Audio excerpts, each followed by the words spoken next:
በህይወት ውስጥ ውጤታማ የመሆኛ መንገዱ አዲስ ነገርን የመጨመር ወይም ደግሞ አዳዲስ ነገሮችን የመስራት ጉዳይ ሳይሆን ይልቁኑ በህይወት ውስጥ ልታከብራቸው የሚገቡ ህጎችን በማክበርና በመጠበቅ ብቻ ስኬታማና ውጤታማ መሆን ትችላለህ። ስኬት በአጠቃላይ ሲጠቀለለው ህጎችን የማክበርና ያለማክበር ጉዳይ ነው። በዚህች ምድር ላይ ከተፈጠሩ ፍጥረታቶች በጠቅላላ ስኬትን ለማግኘት የሚዳክረው ምግብን ለማግኘት ከሀገር ሀገር የሚዞረው ብቸኛው ፍጡር የሰው ልጅ ብቻ ነው። ምክንያቱም የተቀመጡትን ህጎች ዘወትር ስለሚጥሳቸው። ከሰው ልጅ ውጪ ያሉ በእግዚአብሔር የተፈጠሩ የትኛውም ፍጥረታቶች በአጠቃላይ ስኬትን አጣጥሟት ነው የሚያልፉት።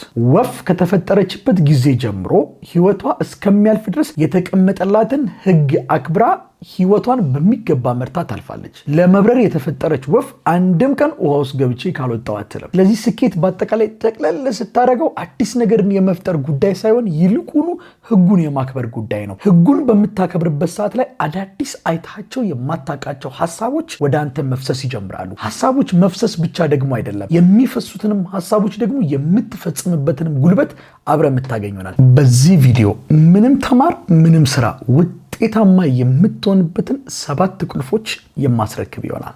የመጀመሪያው ደፋር ሁን። ደፋር ማለት የማይፈራ ማለት ሳይሆን ይልቁኑ እየፈራ ወደፊት መጓዝ የሚችል ማለት ነው። ምንም ነገር የማይፈራ ሰውማ ምንም ነገር የሌለው ነው። ትፈራለህ ማለት አትችልም ማለት አይደለም። የፈራኸው የሆነ ልታጣው የምትችለው የሆነ ነገር ስላለ ብቻ ነው። ስለዚህ እየፈራህም ወደፊት መጓዝ ከቻልክ ግን ዘወትር ድል ካንተ ጋር ነው የምትሆነው። እግዚአብሔር የፈጠራቸውን ፍጥረታቶች በጠቅላላ ትልቁ ደስታቸውን ያስቀመጠው እጅግ በጣም ከሚያስፈራቸው ነገሮች ጀርባ ነው። ለምሳሌ ተመልከተው። እጅግ በጣም የምንወዳት በገባንበት ብለን የምንመኛት መንግስተ ሰማያት ወይም ገነት እጅግ በጣም አስፈሪ ከሆነው ሞት ጀርባ ተቀምጣለች። ስለዚህም ድንቅ የሆነችውን ገነት ለማግኘት የግድ በሞት ውስጥ ማለፍን ይጠይቃል። እጅግ በጣም አስደሳች የሆነውን ቀን ለመጎናጸፍ ጠዋት ተነስቶ በቀዝቃዛ ውሃ ሻወር መውሰድ ይጠይቃል። ጠዋት ተነስቶ በቀዝቃዛ ውሃ ሻወር መውሰድ እጅግ በጣም ያስፈራል። ነገር ግን አደሞመንት አንድ ጊዜ ገብተህ ውሃው ላይ ካረፈና ከታጠብክ በኋላ ግን የሚሰማህን ደስታን ደግሞ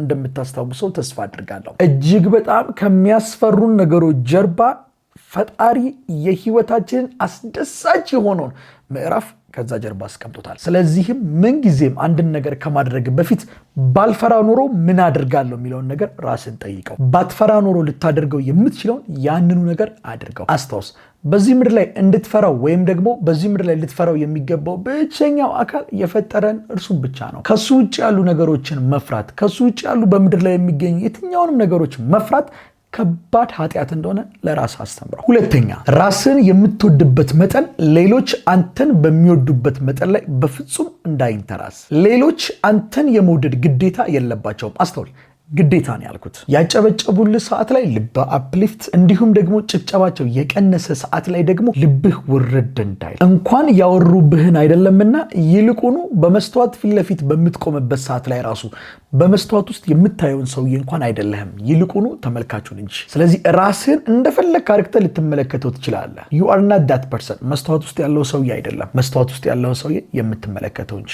በፍጹም ለራስህ ያለ ክብርና ለራስህ ያለ መውደድ ጭብጨባቸው ላይ ፈጽሞ እንዳይንተራስ።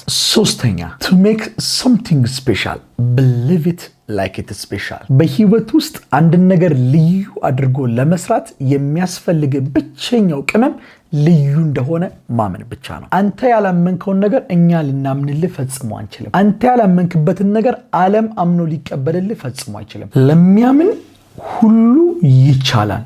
ሰንቱ ሁሉ ይቻላል። ለማን ነው ሁሉ ነገር የሚቻለው? ለሚያምን። እስካመንክ ድረስ በዚህ ምድር ላይ አይቻልም የሚባል ነገር ፈጽሞ የለም። ስለዚህ የመቻያ ብቃቱና አቅሙ የተደበቀው በማመን ውስጥ ነው። ምናልባት በዙሪያ አስተማሪ ሆኖ የተሻለ ኑሮ የሚኖር ላይኖር ይችላል። ምናልባትም በሰፈራችሁ ውስጥ በሕክምና ትምህርቱን ጨርሶ የተሻለ ኑሮ የማይኖር ሰው ሊኖር ይችላል። በት የመጀመሪያው አንተ ብትሆንስ? እንዲህ ብለህ አስበህ ታውቃለህ? አስታውስ፣ እምነት ፈጽሞ ምሳሌ አይፈልግም። ምሳሌን ተከትለው የሚራመዱ ሰዎች ኮራጆች ወይም ደግሞ ኮፒ የሚያደርጉ ናቸው። ስለዚህም እምነት ምሳሌን አይፈልግም፣ ለሌሎች ምሳሌ ሆኖ ነው የሚቀመጠው። አራተኛ፣ ከእናትሽ በላይ ውበትሽን የሚያውቅልሽ የለም። ከአባትህም በላይ የተሻለ ቦታ እንድትደርስ የሚመኝ ማንም የለም። በዚህች ምድር ላይ ከሱ የተሻለ ቦታ እንድትደርስ የሚፈልግ ብቸኛው ሰው አባትህና አባትህ ብቻ ነው። በዚህ ምድር ላይ ውበትሽን ጠንቅቃ የምታውቀው እናትሽ ብቻ ናት። አንዳንዴ እኛ በተለምዷችን ስፔሻሊ ደግሞ ተማሪዎች ስንሆን የፀጉር ቁርጣችን፣ አለባበሳችን ከጓደኞቻችን ጋር ኮምፔር እያደረገን ነው የምንሄደው። ብዙ ጊዜ እንግዲህ አሁን ለምሳሌ በአሁኑ ዘመን እንዲህ ክሊን ከተደርጎ ፀጉር መቆረጥ አልተለመደም። ልክ ክሊን ከተቆርጠ በምትመጣ ሰዓት ላይ እናትህ አቤት ውበት እንዴት ነው ያማረብህ፣ ሁሌ እንዲተቆረጥ ትላለች። ልክ ጓደኞች ጋር በምትሄድበት ሰዓት ላይ ደግሞ ሙድ ይዙባል፣ ይቀልዱባል። እስኪ አንድ ጥያቄ ልጠይቅ። ከእናትና ከጓደኞች የበለጠ አምረና ደምቀ እንድትታይ የሚፈልግ የትኛው አካል ነው? በህይወት መንገድ ላይ በጠቅላላ ቢገባህ ባይገባህም ብትረዳውም ባትረዳውም ልክ ቢመስልም ልክ ባይመስልም ምንጊዜም ለእናትህም ሆነ ለአባትህ እሺ ከሚለው ቃል ውጪ ሌላ መልስ በፍጹም አይሰጥ። ለዚህም ነው ትልቁ የሰራን አምላክ ጠንቅቆ የሚያቀን አምላክ እንዲህ ብሎ አንድን መመሪያ ያስቀመጠልን። በዚህ ምድር ላይ እድሜ ይረዝም ዘንድ እናትና አባትህን አክብር። ወደፊት ልደርስበት የምትፈልገው ቦታ ተክተ አከማችተ የምታገኘው ሀብት በአጠቃላይ በእድሜ ላይ 1 ሰከንድ ሊጨምር አይችልም። ነገር ግን እናትና አባትን በማክበር ብቻ በእድሜ ላይ እድሜን እየጨመርክ ልትሄድ ትችላለህ። ስለዚህም በምድር ላይ እድሜ ይረዝም ዘንድ በአይምሮ ማከናወን የምትፈልጋቸውን ነገሮች በጠቅላላ የምታከናውንበትን ጊዜ ታገኝ ዘንድ እናትና አባትን አክብር። 5ኛ አይምሮህን ልክ እንደ $1 ቢሊዮን አሴት ምንጊዜም ጠብቀው። $1 ቢሊዮን ሊያወጣ የሚችል አንድ ትልቅ ካምፓኒ ወይም ደግሞ አንድ ትልቅ ንብረት ቢኖር እንዴት አድርገህ ነው የምትጠነቀቅለት? ቤትክ ውስጥ ያሉትን ውድ የሚባሉ እንቆችንና ውድ የሚባሉ እቃዎችን እንኳን በምን ያክል ጥንቃቄ ነው የምትይዛቸው? ልክ እንደዚሁ ሁሉ አይምሮህን እጅግ በጣም አርክተህ ጠብቀው። አስተውል። የአንድ ቤት ጠባቂ የሚቀመጠው ሳሎን ቤት አሊያም መኝታ ቤት አይደለም፣ በሩ ላይ ነው። አይምሮህን ጠብቀው ስልህ በሩን ጠብቀው እያልኩ ነው ያለሁት። ወደ ውስጥ የገባው እሱ ራሱ ኮፒ ተደርጎ ተመልሶ ይንጸባረቃል። እንደኔ እምነት በአንድ ነገር አምናለሁ። አይናችን ልክ የፕሮጀክተር አይነት ስራ ነው ያለው። ፕሮጀክተር ውስጡ የገባበትን ነገር ማንጸባረቅ ነው። በተመሳሳይ መልኩ አይናችንም አይምሮአችን ውስጥና ልባችን ውስጥ ያለውን ነገር ነው የሚያንጸባርቅልን። ስለዚህ በውጭ የምታያቸውን ነገሮች በጠቅላላ ለመቀየር ማድረግ የሚጠበቅብህ ብቸኛ ነገር በውስጥ ያለውን ነገር መቀየር ነው። የአይምሮ በሮች 2 ናቸው። አንደኛው አይን ነው፣ ሁለተኛው ጆሮ ነው። በአይንና በጆሮ የሚገባውን ነገር አጥብቀ መጠበቅ ከቻልክ ህይወትን ይጠብቃል ማለት ነው። ስለዚህ በህይወት እንዲሆኑ ከምትፈልጋቸው ነገሮች ውጪ አትመልከት። በህይወት እንዲሆኑ ከምትፈልጋቸው ነገሮች ውጪ ፈጽሞ አትስማ። ስለዚህም ትኩረትን ማድረግ ያለብህ ከውጭ በምታየው ነገር ላይ ሳይሆን ይልቁኑ ኢንፑቱ ላይ ይሁን። ወደ ውስጤ ምን እያስገባው ነው ያለሁት? በአይኖቼ ምን እየተመለከትኩ ነው ያለሁት? በጆሮዬስ ምን እየሰማው ነው ያለሁት? በአይን የምታየውን ስትቀይረው፣ በጆሮ የምታየውን ነገር ስትቀይረው ከፊት ለፊት የሚታይ በህይወት ላይ የሚሆኑ ነገሮች በጠቅላላ ቶታሊ ይቀየራል። ህይወትን ለመቀየር ትግል ማድረግ አይጠበቅብህም። ይልቁኑ የምታየውና የምትሰማውን በቀየርክ ሞመንት ላይ በህይወት ውስጥ የሚከናወኑ ነገሮች፣ በዙሪያ የሚሆኑ ነገሮች በጠቅላላ ሲቀየሩ የምትመለከታቸው ይሆናል። 6ኛ ትኩረት የምታደርግበት ነገር በቤትህ እያደገ ይመጣል። ትኩረት የምትሰጣቸው ነገሮች በጠቅላላ በዙሪያ እያበቡ ሲመጡ ትኩረት የምትነፍጋቸው ነገሮች በጠቅላላ ደግሞ እየጠወለጉ ይመጣሉ። ትኩረት ማለት ጉልበት ነው። ልክ እጽዋት ለማደግ የፀሐይ ብርሃን እንደሚያስፈልጋቸው ሁሉ በዙሪያ እንዲያድጉ የምትፈልጋቸው ነገሮች በጠቅላላ ትኩረትን ይሻሉ። እንዲጠወልጉ ለምትፈልጋቸው ነገሮች በጠቅላላ ደግሞ ትኩረትን ንፈጋቸው። አስተውል።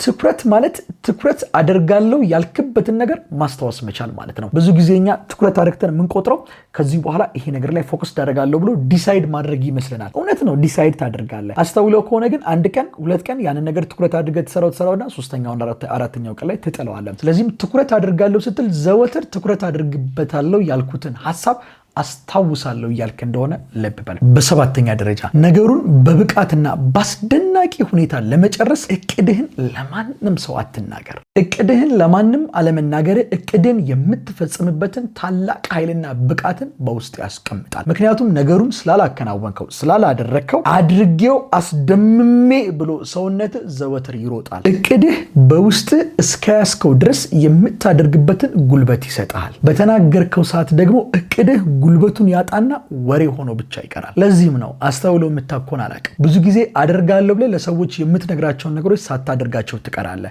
ለምን ካልከኝ እቅድን በተናገርከው በዚያኑ ሰዓት ላይ ሰውነት እቅድህን አከናውኖ ሊያገኘው የሚገባውን ሳቲስፋክሽን በተናገርከው ሰዓት ላይ ይጎናጸፈዋል። ስለዚህም ከዛች ቀን ጀምሮ ነገሩን ሊያከናውን የሚሄድበት ጉልበትና አቅም እየቀነሰ ይመጣል። ስለዚህም እቅድን በፍጹም ለማንም አትናገር። ተዋቸው፣ ይገምቱ።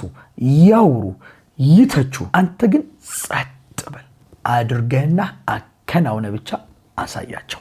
ተማሪ ከሆናችሁና እንደዚህ አይነት ምክሮችን እንዲሁም ደግሞ ድንቅ የሆኑ የፊዚክስ ኮንሰፕቶችን ለመማር ከኔ ጋር እቅድ ካላችሁ ከታች ያለችውን የሰብስክራይብ በተን ክሊክ በማድረግ አዳዲስ ቪዲዮ በምለቅበት ሰዓት ላይ ቀጥታ ለእናንተ የሚደርሳችሁ ይሆናል።